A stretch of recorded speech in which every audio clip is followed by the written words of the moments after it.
of our Honorable Mayor Charles England and all of the other members of the council, we're so grateful to the Grand Prairie Historical Organization and the Grand Prairie Historical Commission.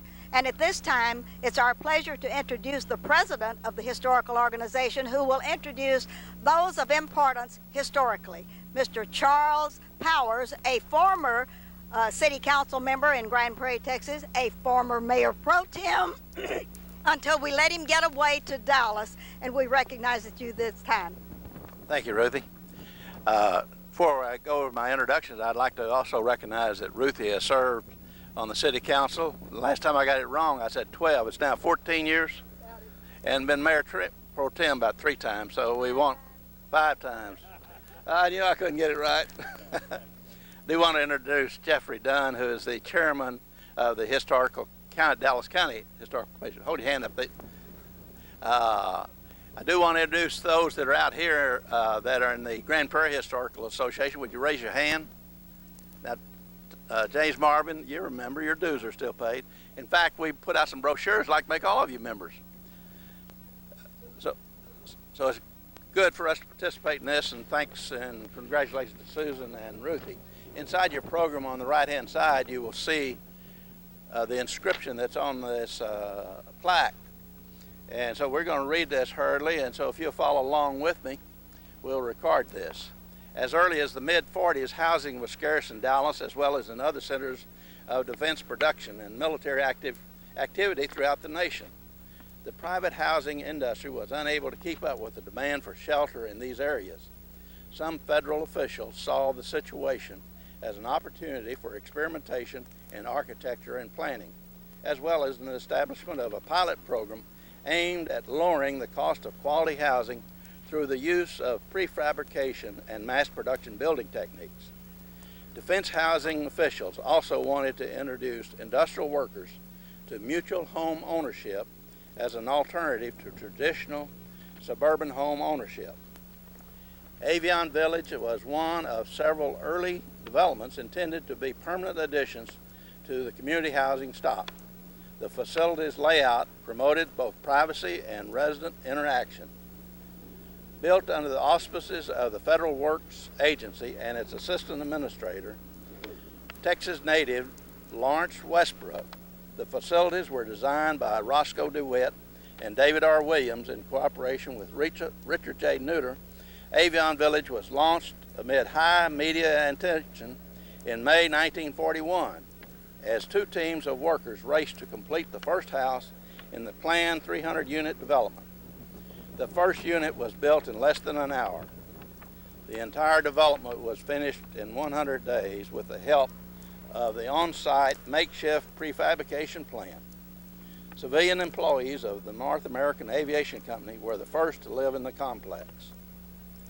The Avion Mutual Housing Corporation purchased the development from the federal government in 1948.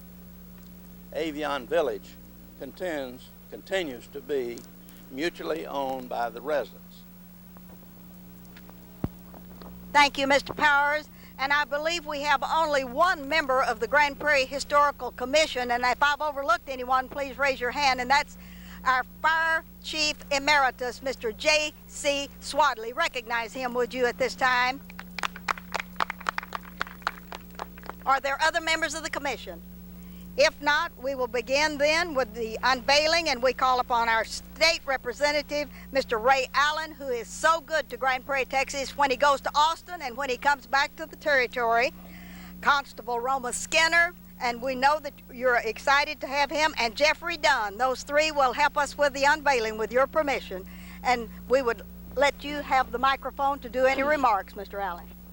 Thank you, Ruthie, and thank you to all of you. I just wanted to say that my major in college was history.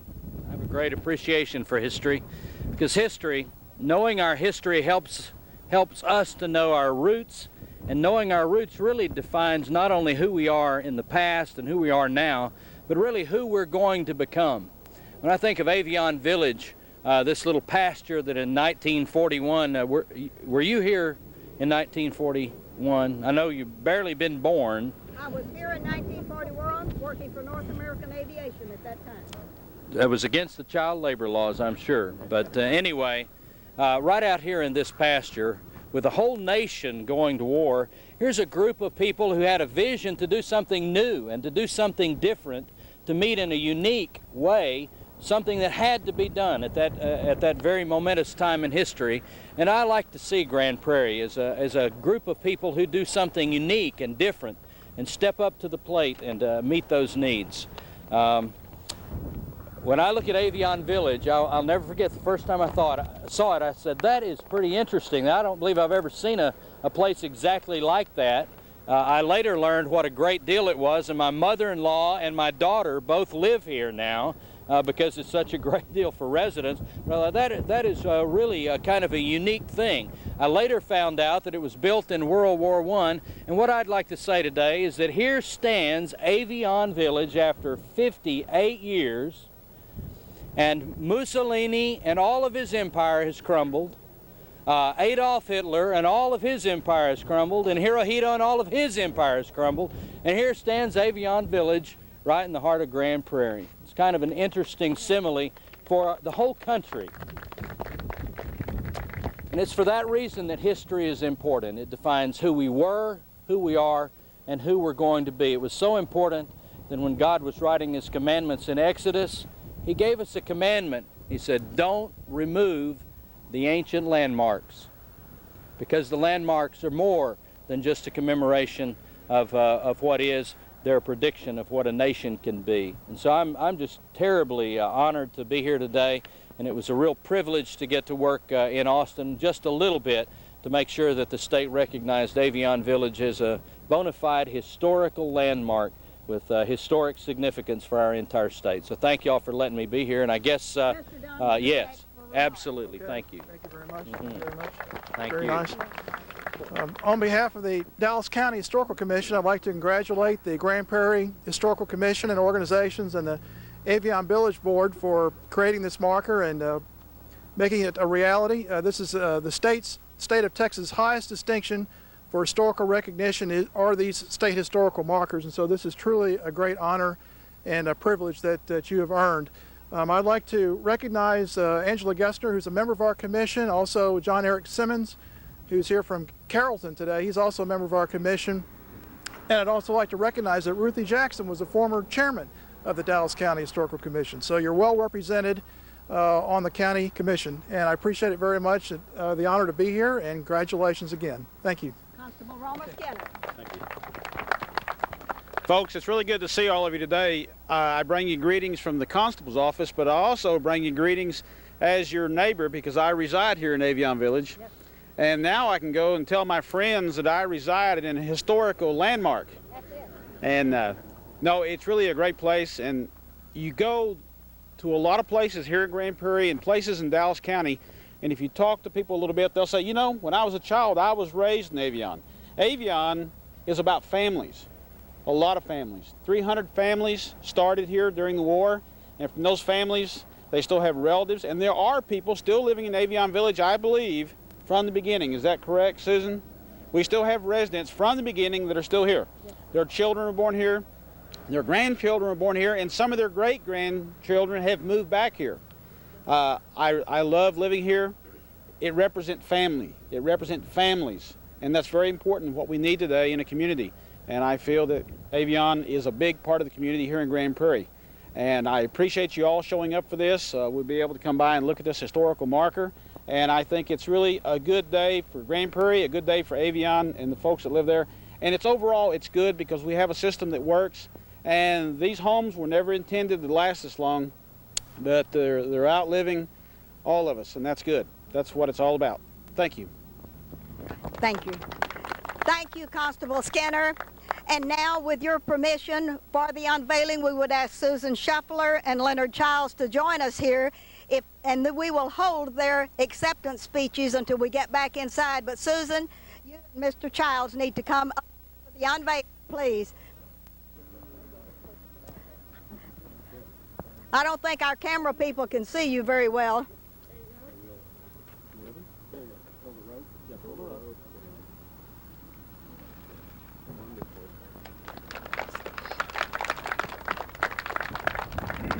I would like to say that Susan has worked long and hard and tirelessly and persistently to see that this is a happening here in Grand Prairie, Texas. And with your permission, would you like to have your remarks now or when we go inside, please? When we go inside, if everybody is as dying in the heat as I am, we need to go inside. With your permission, we're going to recess. We're not adjourning this. We're going to step inside, back into the reception room, and have the rest of our program there with your permission. And thank you all very much for a very prominent unveiling of this Avion Village state marker. We're delighted to have you with us. Yes.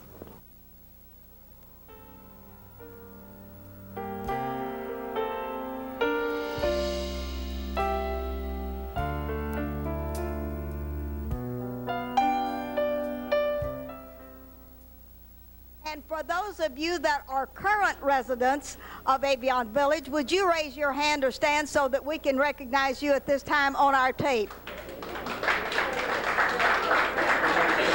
Get them all up, Mr. Charles.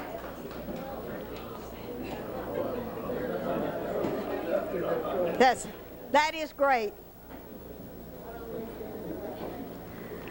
And before we bring this next one, I must get the press before they leave. Now, we have with us Tarnell Hobbs, and she's from the Star-Telegram, and she covers the city council and important things at Avion Village. Tom Pennington did come with her to take photographs, but he had to get back to the paper. Also, we had Mr. Brooks from the Dallas Morning News, the Grand Prairie area portion of that. And we have on the camera a very special young man that really loves Grand Prairie to come out on a Saturday afternoon for AT&T now that we are, instead of Store Cable TV or TCI, and that's Mr. Louis Tovar, who's on the camera and the director of production, and he's the head boss at AT&T Production here in Grand Prairie. Thank Mr. Louis Tovar.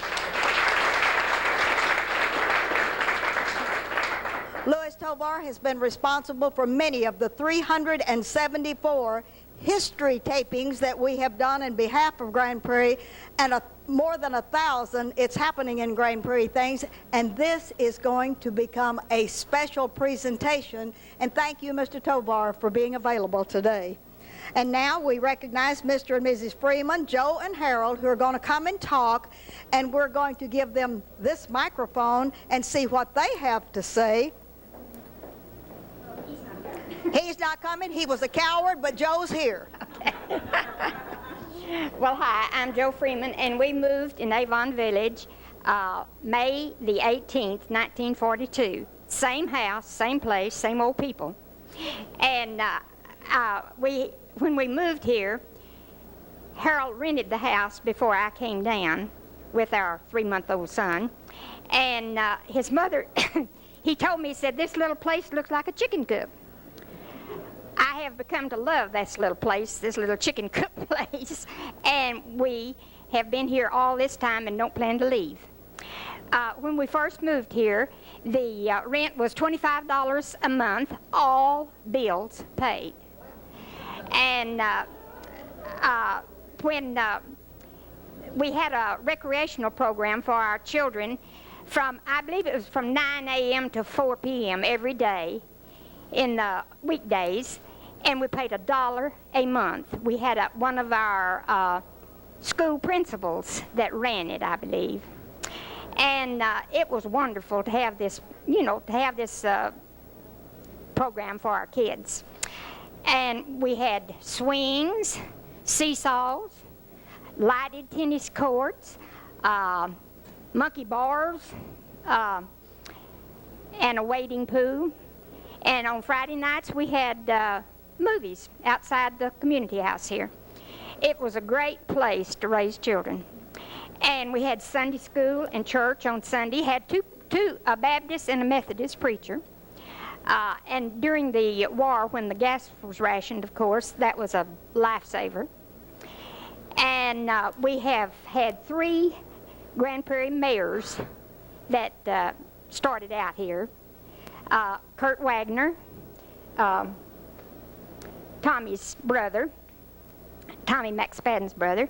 Then we had John Doherty, and our present mayor and his wife lived in the apartments a while. So we've had a lot of prominent citizens, not just mayors. We've had Burley Bearden, who was a college professor over at Arlington State at that time, and Mr. E.P. Berryhill. He was a history teacher over there, and numerous teachers in our public schools. I can't think of a whole lot more to say other than we don't intend to leave. And we really like it. And there's several things that I had that I was going to say, but I guess I've forgotten some of them. Oh, when we first moved here, there were no fans, few fans, but no air conditioners. And sometimes I would get a quilt and go out and lay in the park with our son where it was cooler out there, you know. Then we graduated from that to air conditioners. We had a night watchman that rode a horse all over the village every night, watched over us. And let's see, I can't think of anything else very important that I need to bring up. I do want to say this: we've had very good board members. We've had very efficient managers. And Susan needs to be complimented for the many things that she has done after hours and during her regular work hours. So that's what I have to say about living in Avon Village.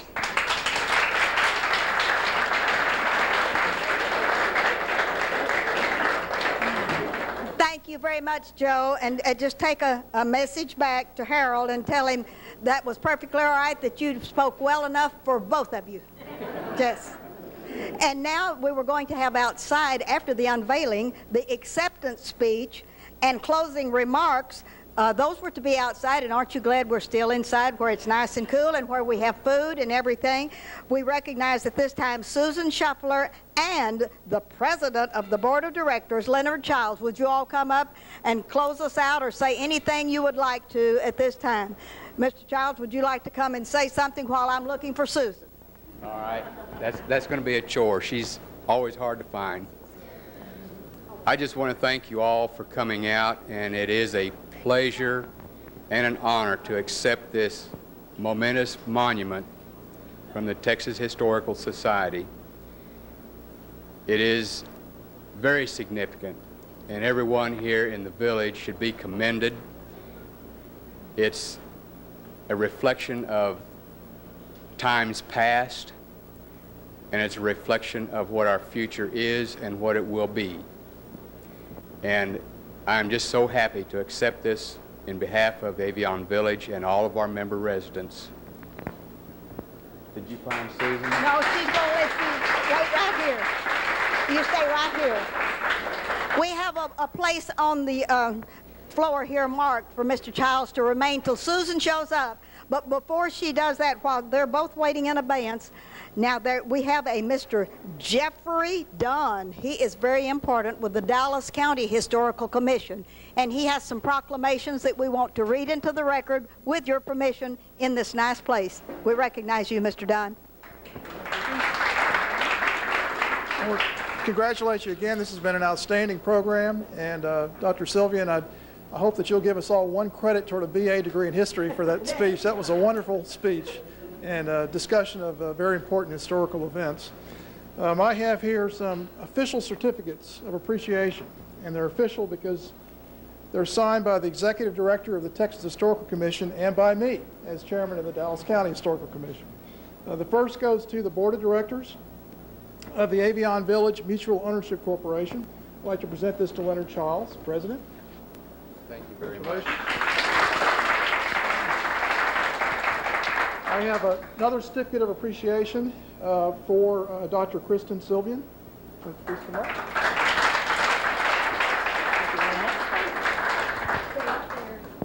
And the third and final one goes to Susan Shuffler for her contributions. And I'd like to say that throughout this entire lengthy process, she's been the one that's been trying to coordinate with me all the different aspects of it. And believe me, she has done an outstanding job in making sure that this marker became a reality.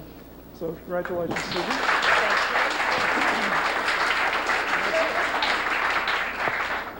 All I want to say is thank you, everybody, for all your cooperation and for coming here. Thank you to all the commissions who have helped me. Thank you especially to Dr. Christiane Sylvian and the Board of Directors for backing this expensive project, because it isn't free and there's a lot of time and work involved. And I don't ever want to do it again. Thank God it's out there. I know. The next one we're going for is the national from the federal government.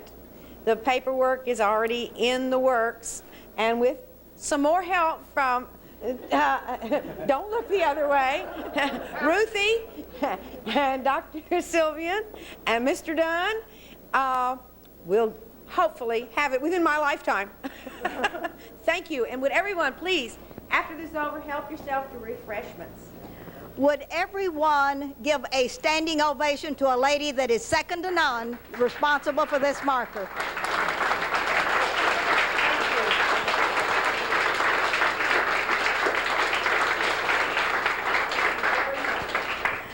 And remember, it's happening in Grand Prairie, Texas.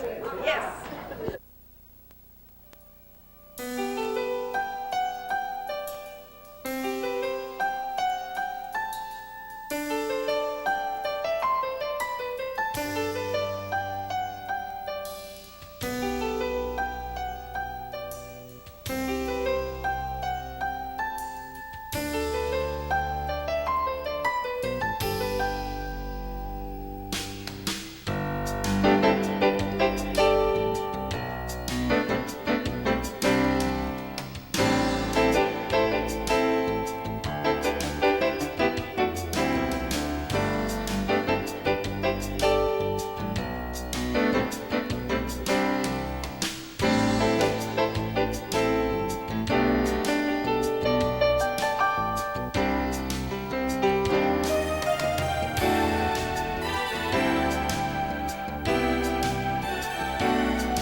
And now we're taking you on site from Avion Village on that September the 16th, 1999, to today, a very magic spotlight so that we could finish our tape and bring this wonderful history to you.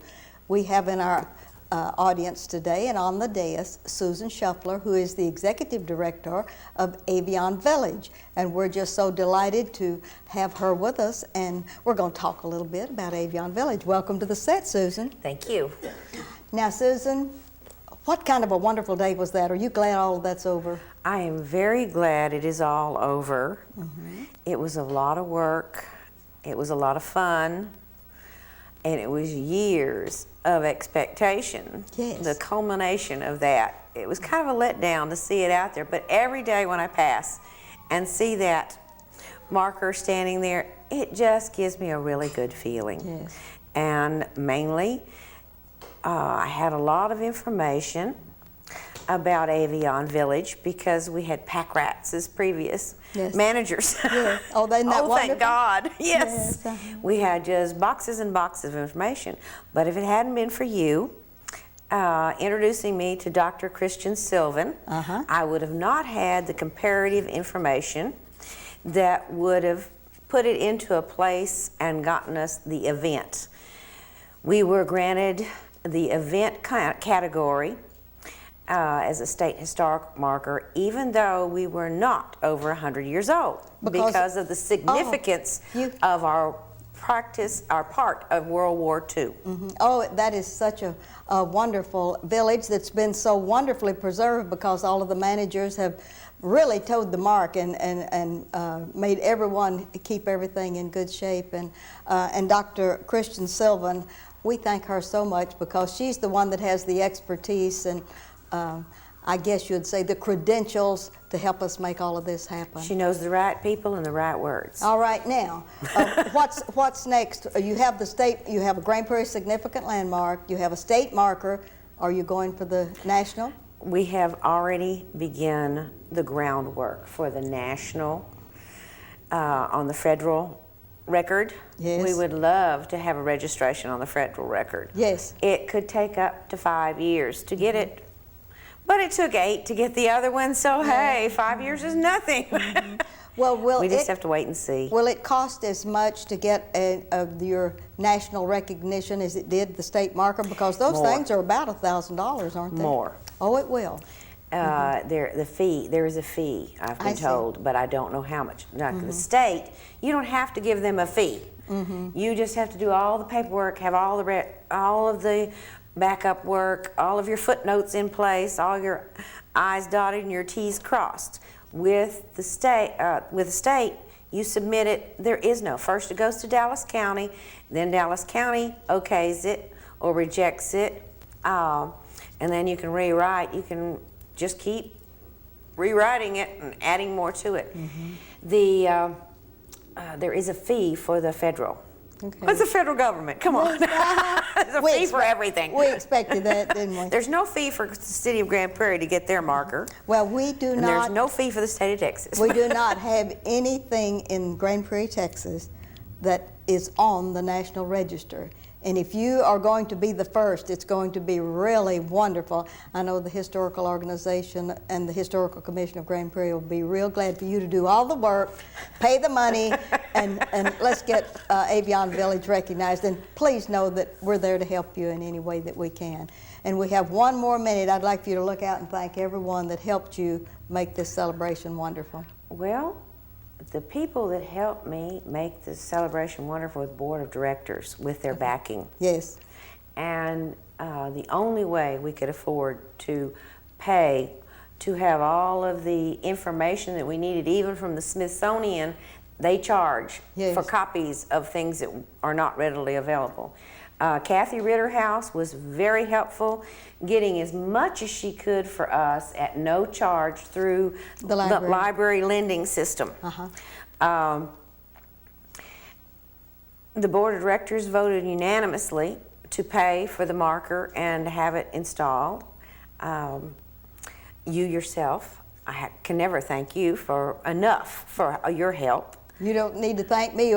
I'm just glad I'm going to be here when you get the national recognition. So we both are. So let's just get And Dr. Christian Sylvan is still working.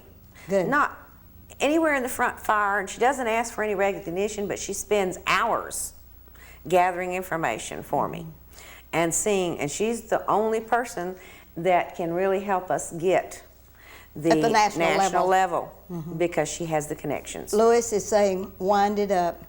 So thank you so much. Thank you. Susan Shuppler, for being here and for being so tenacious and seeing that you got that state marker. And this is Ruthie Jackson reminding you that history is as we live and do, as we have brought you the Avion Village State Marker Ceremony and this discussion following that. Thank you so much, Susan. You're very welcome.